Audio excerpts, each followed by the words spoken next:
Salam, kita kembali dalam persekutuan kita, yaitu persekutuan pria gereja. Dan saya berharap pada dalam keadaan baik, dalam keadaan sehat, dalam menjalankan semua tanggung jawab yang ada.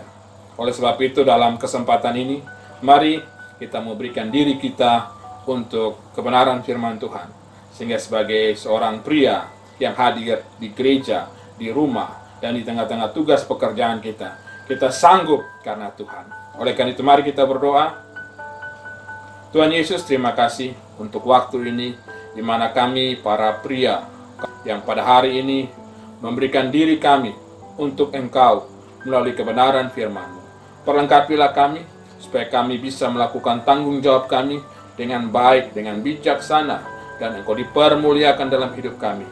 Karena itu mari Tuhan, isilah kami siap menyambut kebenaran firman-Mu sebagai suluh dan terang bagi langkah kami. Dalam nama Yesus Kristus berkati waktu ini. Amin. Baik, para pria yang dikasihi Tuhan kita Yesus Kristus, pada hari ini kita akan baca satu ayat firman Tuhan yang diambil dari kitab Yosua pasal 1 ayat yang ke-9. Firman Tuhan berkata demikian. Bukankah telah kuperintahkan kepadamu, kuatkan dan teguhkanlah hatimu, janganlah kecut dan tawar hati, sebab Tuhan Allahmu menyertai engkau kemanapun engkau pergi. Demikian jauh firman Tuhan. Kehidupan ini terus berjalan, dan berbagai hal terus terjadi. Tetapi banyak orang belum tahu cara yang terbaik di dalam menjalani kehidupannya. Sehingga ada yang rasa bosan. Bahkan ada muncul dalam pikirannya pertanyaan-pertanyaan. Apa yang akan terjadi? Apa yang harus saya lakukan? Bagaimana nanti dengan keadaan saya? Sehingga akhirnya membuat dirinya menjadi bingung, membuat dirinya menjadi buntu, membuat dirinya menjadi gelap.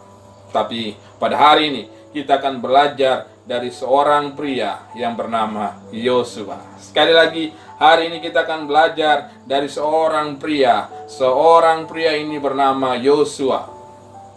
Mari kita akan melihat nats ini. Di mana dalam nats ini Yosua, dia sebagai seorang pria, dia punya tanggung jawab. Tanggung jawab yang pertama kita lihat, yaitu ketika di dalam nats ini pada ayat pertama, firman Tuhan katakan, berfirmanlah Tuhan kepada Yosua bin Nun, abdi Musa itu demikian.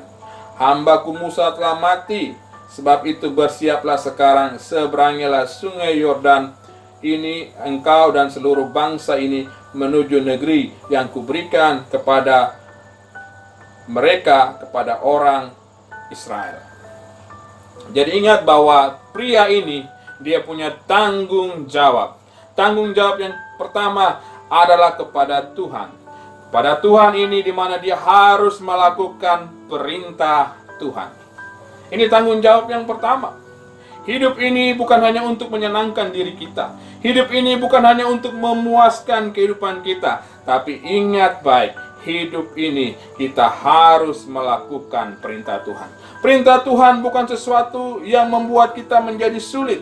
Perintah Tuhan bukan membuat sesuatu dalam hidup kita menjadi berat. Tapi perintah Tuhan membuat kita boleh tertolong dari segala apapun yang berat. Seperti yang kita lihat di dalam nats ini. Kita tahu bahwa ada kesulitan besar yang akan terjadi. Yaitu mereka harus menyeberangi sungai Yordan. Di mana mereka harus merebut kota Yeriko. Itu bukan tugas yang gampang. Itu bukan tugas yang mudah. Tetapi ketika perintah Tuhan mereka pegang, firman Tuhan mereka pegang, maka itu akan memudahkan mereka untuk bisa melewati masalah-masalah itu. Oleh sebab itu, sebagai seorang pria, jangan pernah engkau lepaskan kebenaran firman Tuhan di dalam hidupmu. Sebagai seorang pria, jangan engkau abaikan kebenaran firman Tuhan di dalam hidupmu. Karena hidupmu akan tambah sulit. Tetapi ketika engkau masih mau mengandalkan firman, engkau masih mau kedepankan firman, maka engkau percaya bahwa hidupmu ada kemudahan yang Tuhan lakukan. Itu yang pertama. Yang kedua, tanggung jawab yang dilakukan oleh Yosua. di mana dia harus membawa bangsa Israel ini untuk sampai ke tanah Kanaan. Ini menyangkut suatu kehidupan yang tidak hanya untuk dirinya sendiri, tapi kehidupan ini yaitu kehidupan yang melibatkan banyak orang. Ini tanggung jawab yang kedua. Sebagai seorang pria, engkau ingat baik bahwa tugas hidupmu bukan hanya untuk kepentingan dirimu, tetapi engkau juga harus melihat kepentingan banyak orang. Engkau sebagai seorang kepala keluarga, engkau harus ingat tanggung jawabmu. Sebagai seorang kepala keluarga, engkau punya tanggung jawab, termasuk di dalam rumahmu, ada istrimu, ada anak-anakmu, bahkan dalam tugas pekerjaanmu, ada banyak orang yang engkau harus pikirkan itu. Di dalam menghadapi tantangan, di dalam menghadapi masalah, hari ini, perintah Tuhan kepada Yosua, yaitu apa? Yaitu, kuatkan dan teguhkanlah hatimu. Inilah tema kita pada hari ini. Kuatkanlah dan teguhkanlah hatimu. Kuatkanlah dan teguhkanlah hatimu. Kuatkan, itu dari kata hasak. Hasak ini artinya jadilah kuat, jadilah hebat, jadilah menang. Karena apa? Karena ada masalah, ada tantangan. Ketika menjalani tanggung jawab ini tidak gampang. Ketika menjalani tanggung jawab ini tidak mudah, tapi ada kesulitan. Tapi ingat, dalam kesulitan ini, engkau jangan jadi pecundang. Engkau jangan jadi orang yang menyerah. Tapi engkau harus menjadi kuat. Engkau harus menjadi hebat. Engkau harus menjadi pemenang. Itu yang membuat engkau boleh menjadi saksi untuk kemuliaan namanya Tuhan. Yang kedua, yaitu apa? Teguhkanlah. Ya. Dan teguhkanlah. Dari kata we'emats. Ya. Yang artinya punya keberanian yang baik. Untuk yang baik, engkau harus punya keberanian. Ya. Untuk melakukan yang baik, engkau harus punya keberanian. Ya. Banyak orang yang lebih berani untuk mau mencari aman. Banyak orang lebih berani untuk mau melakukan yang salah. Banyak orang lebih berani untuk mau melakukan apa yang bukan perintah Tuhan.